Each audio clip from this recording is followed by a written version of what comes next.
अस्सलाम वालेकुम। तो मेरा आज मेरे सामने से गुजरा पेशेंट थे आज। वो बड़े वरीड होते हैं अपने किडनी फंक्शन के बारे में। तो मुख्तलिफ तरह के किडनी फंक्शन टेस्ट होते हैं, लेकिन मोस्ट कॉमनली सीरम क्रेटनिन लोग देखते हैं। तो मैंने कहा चलें जनरली थोड़ा सा नॉलेज हमें सबको इसके बारे में होना चाहिए कि ये क्रेटनिन जो है ना क्या है। तो क्रेटनिन के लेवल डिफरेंट होते हैं, मेल्स और फीमेल में फ़र्क होता है। औरतों को इस्लाम ने तो बड़े हकूक़ दिए हैं, लेकिन ये ओरिजिनली ये कमज़ोर होती हैं, इनका किडनी का साइज़ छोटा होता है, इनकी शरेयानें छोटी होती हैं मर्दों के मुकाबले में। इवन दिल के अंदर भी और किडनी के अंदर भी इनके नेफ्रॉन्स होते हैं हमारे, जो बड़े मिलियंस में होते हैं। और वो फ़िल्टरिंग यूनिट है, जो पेशाब को खून को फ़िल्टर करते हैं, उसमें से ख़राब मादे निकालते हैं और साफ़ खून थोड़ा-सा उसमें करके तो वापस बॉडी में जाता है। तो ओरिजिनली फीमेल के नेफ्रॉन कम होते हैं, उनके किडनी का साइज़ छोटा होता है।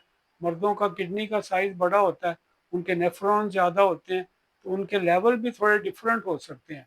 ये जो है ना, क्रेटिनिन एक बाई प्रोडक्ट है हमारी मसल एक्टिविटी का और प्रोटीन ब्रेक डाउन का। यानी आप एक्सरसाइज करते हैं, स्टर्नस किस्म की एक्सरसाइज करते हैं, तो मसल ब्रेक डाउन होती है, मसल एक्टिविटी होती है, जिसकी वजह से ये जो है ना ये मादा निकलता है और किडनी इनको फिल्टर करते हैं ब्लड से और ये बाहर निकाल देते हैं। तो इसको मैयर किया जाता है खून के ज़रिए भी और पेशाब के ज़रिए भी।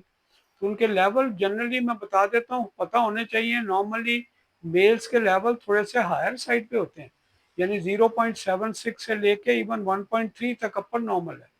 फीमेल्स में यही नॉर्मल जो है ना उनको लेते हैं 0.59 से लेके 1.04 तक, ये एवरेज लेते हैं।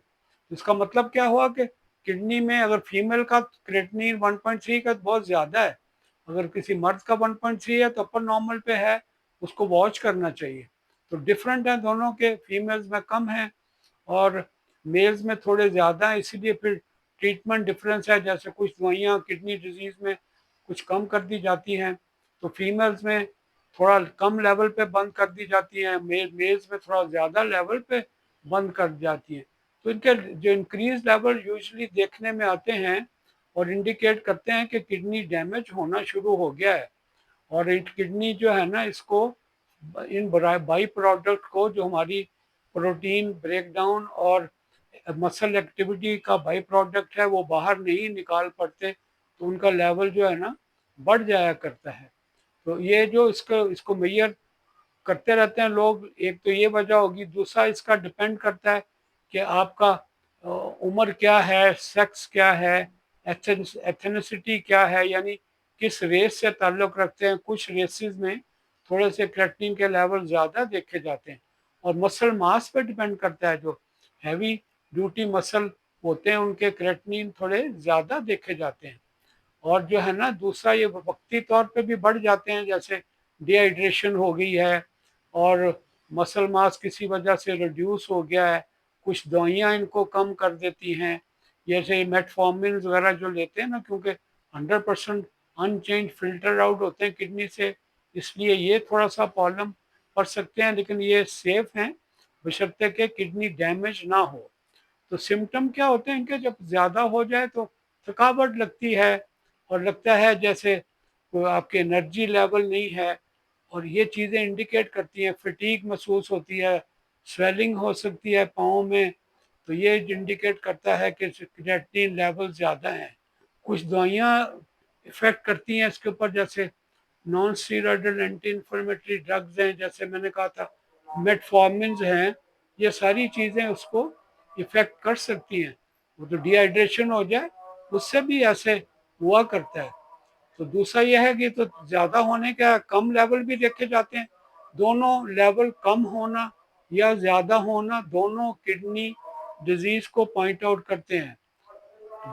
जो डिक्रीज लेवल है, यानी कम लेवल देखें, तो आपको होना चाहिए कि या तो उसका मसल मास नहीं है, उसकी मसल की वेस्टिंग हो रही है।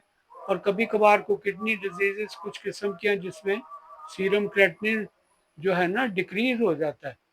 और जो लोग एक्सरसाइज नहीं करते हैं उनका उनका भी लेवल ये कम हो जाया करता है ओरिजिनली, यानी मसल मास تو بنتا ہی ایکسرسائز سے ہے، تو ایکسرسائز نہیں کرتے، مسل ماس ڈکریز ہوتا ہے تو ان کے کریٹنین بہت لو آتے ہیں۔ پھر مسل ڈسٹروفیز ہیں، مسل ڈیزیز ہوتی ہیں جس کے اندر مسل ویسٹنگ ہوتی ہے، تو اس کے اندر بھی جو ہے نا یہ جو مسل ماس ان کا کم ہوتا ہے اور ان کا کریٹنین لیول کم ہو جاتے ہیں۔ اور دوسرا یہ آپ کا یہ بھی اس کے سمٹم بھی تھکاوٹ کرتے ہیں اور آپ کا ویکنیس ہو جاتی ہے، ایکسرسائز کیپیسٹی کم ہو جایا کرتی ہے۔ اور دوسرا یہ ہے کہ ٹیمپرری چینجز بھی ہوتی ہیں جس کی وجہ ڈی ہائیڈریشن ہو سکتی ہے، جیسے میں نے کہا کوئی ڈرگز ہیں، انفیکشنز ہیں، شوگر ہے، بلڈ پریشر ہے، ان کی ٹریٹمنٹ سے یہ چیزیں بہتر ہو جاتے ہیں۔ مسل ماس کم کرنا، پروٹین بالکل نہ کھانا جو ہے نا یہ بھی کریٹنین لیول کو کنٹرول رکھتا ہے۔ مجھے اپنے ایک بڑے پیارے بھائی ہمارے کوئٹہ سے آتے نسیم خان ہیں، بڑے وہاں مشہور تھے، وہ ان کو کڈنی فیلر ہو گیا تو ڈاکٹر احمد فاروق آپ کوئی لوگ جانتے ہیں ہمارے نیفرولوجسٹ تھے، وہ ان کا ڈائلسس کرتے تھے ہفتے میں 2 بار، تو اچھے چلتے پھرتے تھے، شکل سے بہتر لگتے تھے، کوئی پھر بیمار نہیں لگتے تھے۔ ایک بار وہ 3 ماہ 4 ماہ کے لیے غائب ہو گیا، پتہ لگا جی لاہور چلیں گے وہاں پہ علاج کروا رہے ہیں۔ تو جب وہ کوئی 3 ماہ بعد واپس آئے، میں اور فاروق کٹھے بیٹھے تھے، میں ڈھونڈتے ہمارے کمرے میں آئے تو ہم دیکھ کے حیران رہ گئے کہ بالکل آدھے سے بھی کم ہو گیا ہے اور بالکل نحیف سے۔ اور تو ہم نے کہا جی کیا ہوا نسیم بھائی آپ کو؟ کہنے لگے کہ جی یہ میرا جو ہے نا یہ میں وہاں پہ ڈائلسس کے بغیر 3 ماہ میں ہے، تو میرا یہاں پہ 1 ہفتہ نہیں کراتا تھا، کریٹنین بڑھتا ہے تو میرا 3 ہفتے میں کریٹنین اب پتہ نہیں کتنا، کوئی 8 پوائنٹ کچھ ہے، اور یوریا میرا 170 ہے۔ ہم نے ماتھا پکڑ لیا اپنا، ہم نے کہا آپ نے کیا علاج کیا؟ کہتا ہے جی بہت بڑا حکیم ہے وہاں پہ راوی روڈ پہ بیٹھتا ہے، وہ کہتا ہے صرف لوکی کھاؤ۔ تو 3 مہینے میں نے صبح دوپہر شام یہ گھیا لوکی کھائی ہے۔ تو ہم نے ماتھا پکڑ لیا کہ یہ جو مسل آپ نے اتنی زیادہ کمزور ہو گئے ہیں، یہ باڈی اپنے مسل آٹوفیجی ہے، باڈی نے اپنے مسل کو کھانا شروع کر دیا ہے، تو اس سے کدھر کریٹنین بڑھنی ہے آپ نے؟ اتنا کمزور ہو گیا کہ وہ ہارڈلی انہوں نے 10 دن میں یہ could not survive، وہ دنیا سے رخصت ہو گئے، اللہ ان کی مغفرت کرے۔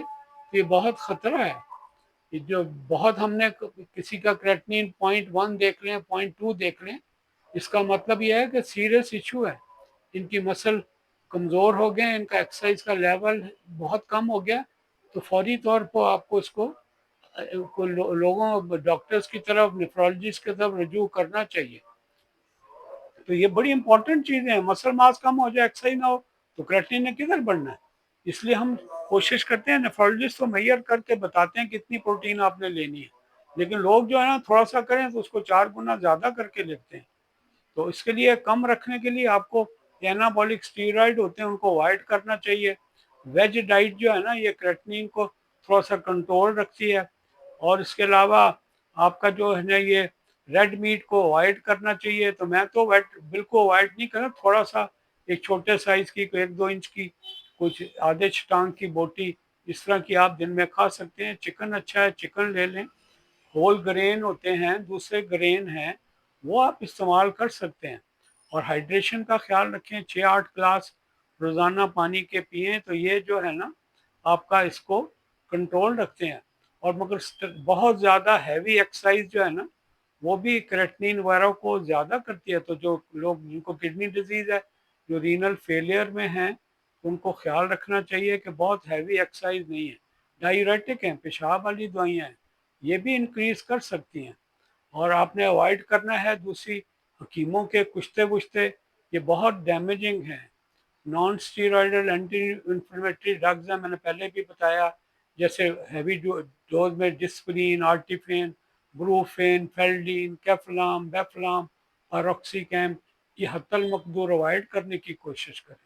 جن کو کڈنی ڈیزیز ہے ان کو جو بوتلوں میں پرزرو آپ کے آتے ہیں اچار، چٹنیاں، جیم، جالیاں، اس میں وہ پرزرویٹو ڈالتے ہیں، پوٹاشیم آیوڈائڈ وغیرہ، وہ بھی پوٹاشیم کے لیولز کڈنی ڈیزیز میں ہمیں کنٹرول رکھنے پڑتے ہیں، ان کو بھی کسی حد تک وہ آپ کو خیال رکھنا چاہیے۔ تو بس خیال رکھیے گا، کڈنی کا لیول میل فیمیل میں ڈفرینٹ ہے، وہ ان کے اس کی ٹریٹمنٹ اسٹریٹجیز بھی لیول ان کا دوائی کو ایڈجسٹ کرنا ڈفرینٹ ہے۔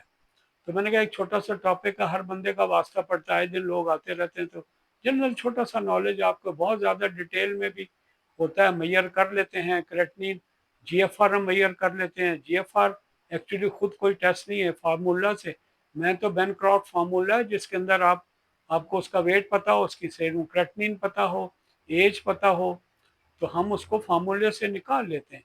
इसलिए इसको एडिशनल पैसे लेबॉर्ट्री को नहीं देने चाहिए। एस्टिमेटेड जीएफआर होता है, एग्जैक्ट तो नहीं होता, एग्जैक्ट तो आइसोटोप से ये जो करते हैं, जहाँ पे ये आइसोटोप आपका ये इंजेक्शन लगा के, जैसे हमारे यहाँ ये न्यूरी है, न्यूक्लियर ऑन्कोलॉजी रेडियोथेरेपी इंस्टीट्यूट है, ये लोग करते हैं। अपना ख्याल रखिएगा। अल्लाह हाफिज़, अस्सलाम वालेकुम।